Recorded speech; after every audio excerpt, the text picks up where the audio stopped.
With 1 in 5 adults in the UK having some form of ink on their bodies, it's safe to say that we've come far from the mentality which only associated tattoos with gangs, criminals and prostitutes. In my recent survey completed by over 100 tattooed women, most of them thought that although the general view on tattoos has improved in the last decade, it's still more acceptable for men to be heavily tattooed than for women to be. As I started collecting more tattoos, I realised that I seemed to get more questions and comments directed at me than my male friends who are inked.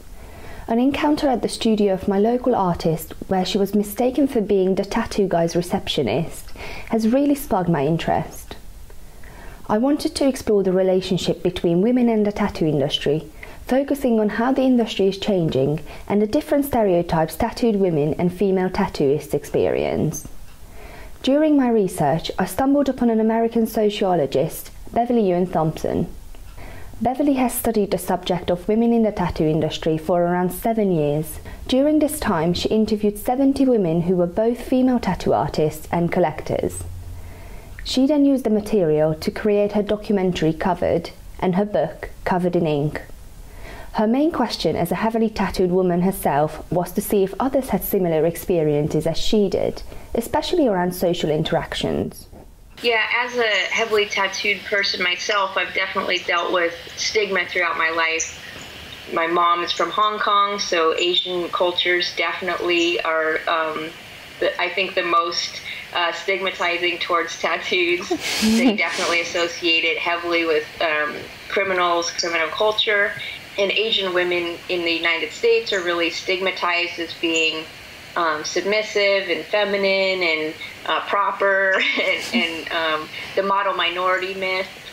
Having a lot of tattoos goes against a lot of the stereotypes that I embody with my race and my gender. Did you have anything particular in mind that you wanted to achieve with this project? Well, I wanted to bring together these stories in a collective, cohesive manner, because I'm sure that many women have these experiences themselves, and they don't know if it's only their experience or if it's a more universal experience. Also, of course, I want to educate the public. They act inappropriately, like making rude comments, grabbing people's arms or skin to have a closer look at the tattoos, which was a frequent story. But when you start asking people on the street personal questions about what their tattoos mean, you're really delving into their private, personal life.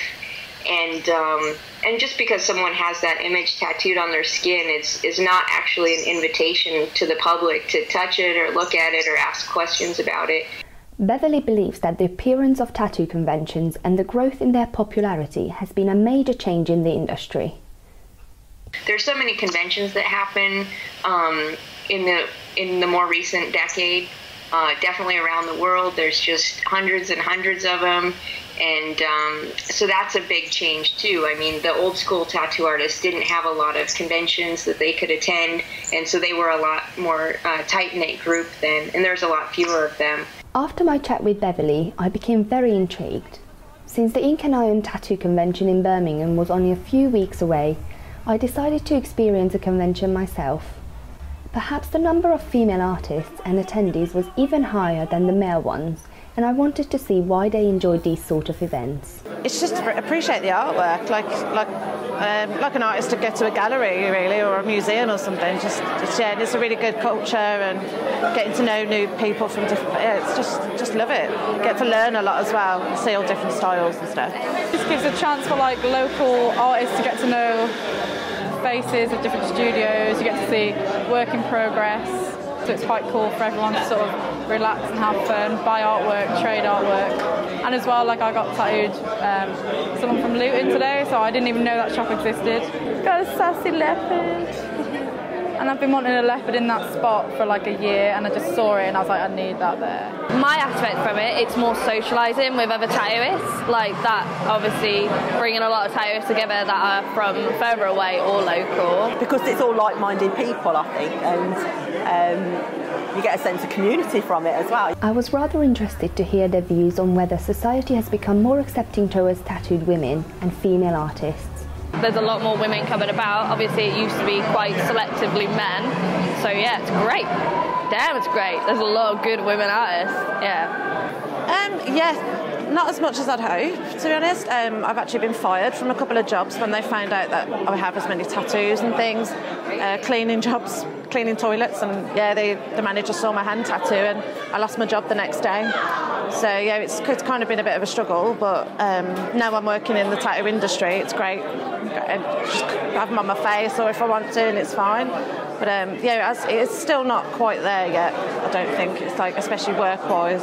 I get a lot more looks than I think a guy would with a chest tattoo, because it's like, oh, look at her girl with a full colour chest piece, and it's like, yeah, it seems a bit more weird to people than having seen a bloke with a tattoo. Yeah. A lot of the women I interviewed were pioneers in the industry. They were, you know, for some women who've been in there 30 years, they were the first women in their town that they knew of that were doing tattoos.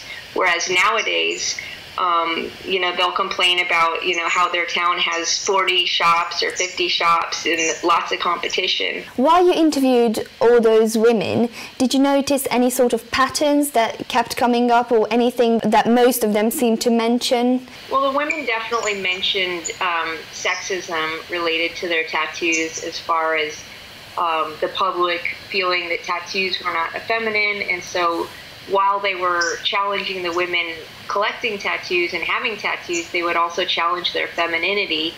Women are supposed to really try to put a lot of effort into being beautiful.